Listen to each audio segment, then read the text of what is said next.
Hey, it's Chris. We're getting super close now to Apple's biggest event of the year, the iPhone event, where Apple's gonna reveal the iPhone 16 lineup along with some other goodies like maybe new Apple Watches or AirPods or maybe some surprises. And that means it's time for an iPhone rumors video, but this is not a regular rumors video. That's because not only are we gonna go over things super in depth, but I'm also gonna let you know what people are saying online, and I'm also gonna give you the signature Daily Tech deeper dive. I promise you're gonna get some new ideas out of this video. You're gonna get some fresh information. Now, the actual event is supposed to happen sometime around September 12th. We should see a new iPhone 16, 16 Plus, 16 Pro, and 16 Pro Max. And all the iPhone rumors aside, I'm kind of excited about the AirPods rumors that I'm hearing about. We might get into those in another video. Quick note before we get going, if you pre-order my latest course, Pro iPhone Video Essentials, you'll get both my productivity course and my freeform course for free to dig into right away. That deal's linked up down in the description. I want to give a personal shout out to a random person who purchased the course recently, so thanks to Jess S.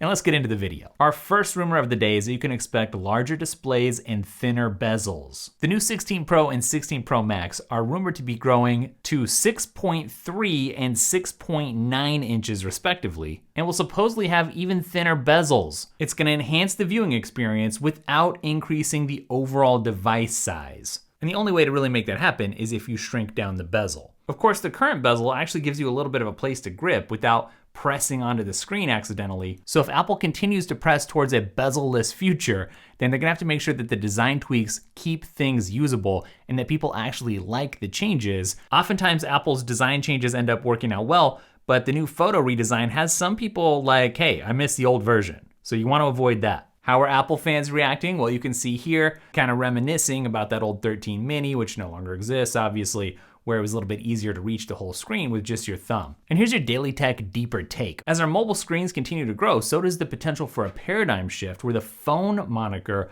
doesn't really apply anymore, and it becomes more of a main productivity device and less about just entertainment. You know, we've been trained over the years to think of this as a communications device, but in reality, every year it becomes more of an actual computer. If you're currently keeping a close eye on your battery life, then this next rumor is gonna make you happy. Apple's actually said to be increasing the battery life on some of the 16s. And if the rumors can be believed, you might see up to a 9% increase in some of the Pro models thanks to stacked battery technology. This will go against the grain because often Apple comes at us and they say, here's the new iPhone with the same great battery life that you've come to expect, all-day battery life, but never an increase. Nobody out there wants to continually have to be charging, and if you're using a Pro for more intensive tasks, then finally getting a noticeable improvement in battery life would be huge. Here's what someone said though. They said their 12 Pro Max is fighting for its life, their battery health's down to 81%, and they're actually looking forward to upgrading this year. What's the deeper dive with this stacked battery technology? If you zoom out,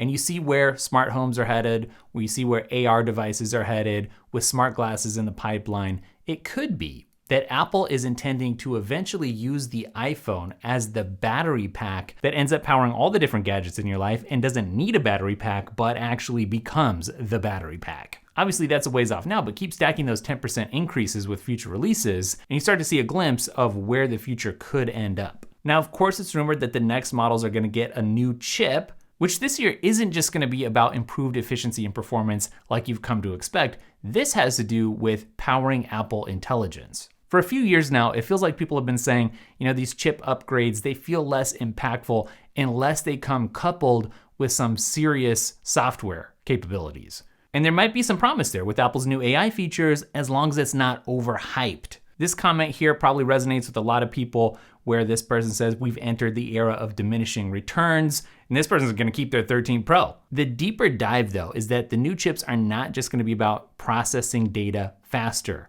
Future chip upgrades are increasingly going to be designed to anticipate our needs and behaviors. And I think in the future, iPhones are gonna feel less like a tool that we use and more like an extension of our cognitive processes. That's weird to think about. But faster chips and better intelligence might mean that future iPhones can predict our actions and our needs with near human-like intuition. I should just mention, if you need some new wallpaper, the Daily Tech Mega Pack with all Daily Tech wallpapers, that's hundreds of files, is 90% off right now, so that coupon's down in the description. But of course, iOS 18 does introduce Apple Intelligence, so we're gonna see a wide array of AI-powered features like enhanced Siri, generative AI. Now we've known about Apple Intelligence for a while, but it's when the new iPhones ship that a lot of those new features should be debuting. As it stands, I know there's people who are curious about Apple Intelligence, there's people who are skeptical, and whatever your stance, it's probably a good idea to not expect too much from the initial release, partly because it's kind of a delayed rollout, but I think this comment really summarizes what a lot of people are thinking, that Apple Intelligence, as we have it and will have it slowly over time, is without intelligence. I get it because they previewed it so early and so little of the features have trickled out even in the betas at the moment, but this is a bigger deal in the bigger picture because by embedding AI deeply into the OS, Apple's positioning itself as a central arbiter of digital intelligence in everyday life. And it's very possible that the AI revolution ends up being as consequential as personal computers were in the 80s. So this initial look at Apple Intelligence could end up being a spark that gives us a glimpse into the future of what a more symbiotic relationship between humans and AI can be. All right, let's talk about camera upgrades. The Pro models are supposed to get 48 megapixel ultra-wide cameras with a 5 times optical zoom on both the Pro models. And hopefully the Pro Max will end up with a super telephoto lens for the first time. So if you're excited about improved low light performance, better zoom capabilities, then of course, this is gonna be a great choice, not just for personal photography, but for photo enthusiasts as well. A lot of people with my sort of job description who are in some kind of media production are gonna be really excited, I know I am, for the new camera capabilities because the iPhone's already so capable. I just salivate over getting better lenses, better low light, just a better picture overall. Your average person though is a little bit fatigued with the camera upgrades being like the main feature year to year. But here's the deeper dive. Apple's relentless focus on camera tech signals that Apple's understanding of the future isn't just visual, it's immersive. In the future, these devices aren't just gonna be our primary tools for creating images. They may be what we use to create entire virtual realities, 3D spaces, and beyond. Now you may have heard that the action button, which debuted with the 15 Pro, is expected to expand across the whole 16 lineup. Some people will be very excited about that, others will kind of yawn. Obviously, the option to customize the button for various functions like launching the camera or activating the flashlight, triggering shortcuts is nice. I know a lot of people who got the Pro and maybe even got it for this feature and kind of like forgot about it. If you need a good use for the action button, you should check out the interview that I did recently with the automation king, Stephen Robles, on my Sight Unseen channel. I'll link it up down below. But here's a comment for you. If Apple brings an extra action button, then are people gonna accidentally hit it all the time? Accidentally activate the camera, for instance? You know, it's hard to create something that everybody loves in every instance, but I will say, on the deeper analysis, as Apple begins to apply the intelligence in unexpected ways, it could end up that the action button becomes a multifunctional command center that anticipates user needs and actions in real time. It would definitely be pretty cool to see the action button morph its functionality on demand. One rumor suggests that the new iPhones will have enhanced thermal management. I mean, that seems like an obvious thing. I think it's gonna need it if it does any sort of heavy lifting in the AI department because Private LLM, just download that and give it a try. It heats up your iPhone almost instantly. Gets way hotter than any game that I've ever tried. If you're doing anything intense with your iPhone, you know that back gets hot, and if you're gonna use it reliably for extended periods, you need that better cooling. But not everybody cares. Here's somebody I found, and they just want Apple to bring back the practicality. They don't need everything to get thinner. It's not always better. The thicker the phone, the easier it's gonna be to deal with heat. But the deep dive here is that as these devices become more powerful, managing that heat is gonna be crucial, not just for the performance, but for the longevity and the usability. Better heat management may seem kind of boring to the average Joe, but it actually does lay the groundwork for future devices that can push the limits of current technology. What if your iPhone had a 2 terabyte storage option? That's another rumor that we can check out. That would be exactly double the current Max, which would use quad level cell or QLC NAND. If you want to pay for it, sounds great, right? Well, it could end up having slower read-write speeds, although I think a lot of people would take the trade-off of having more internal storage, not having to mess with an external drive of any sort or offloading to the cloud. I will say a lot of people question the practicality of more storage, like that amount of storage. And if that's you, then you're probably not a pro user. It doesn't appeal because you just have never run into a situation where you need it. Apple storage is expensive, and as this person points out, 2 terabyte iPhone will cost you $2,000 and a kidney. They're joking, but not really. But on the deeper analysis, imagine a future where you sort of have a secure personal cloud walking around with you all the time.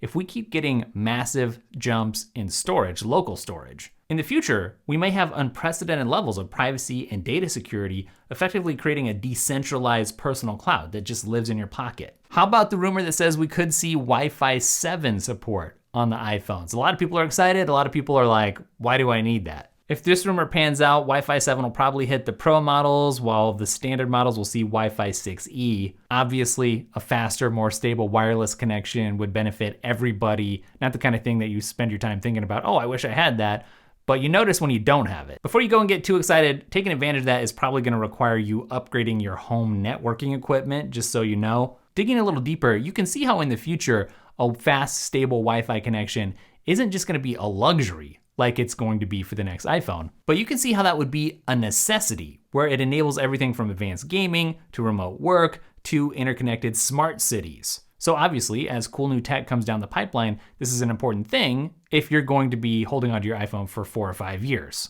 As always, Apple's gonna be announcing some new colors for the new iPhone lineup, and all I'm gonna say about that is the colors are always less about the colors themselves and more about keeping the new iPhones as a status symbol, an icon. Cosmetically, not that much changes year to year typically, but if you have that new color, it symbolizes to everybody, hey, I got the new iPhone. Still, a lot of people do get excited about new colors, even though plenty of other people just throw a case on, so the colors really don't matter. So there you go. Hopefully you've learned a little bit about what you can expect and anticipate with the new iPhone 16 lineup.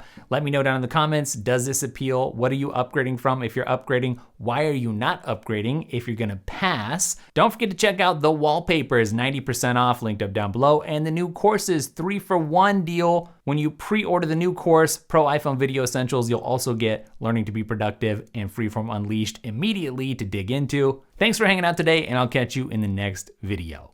Later.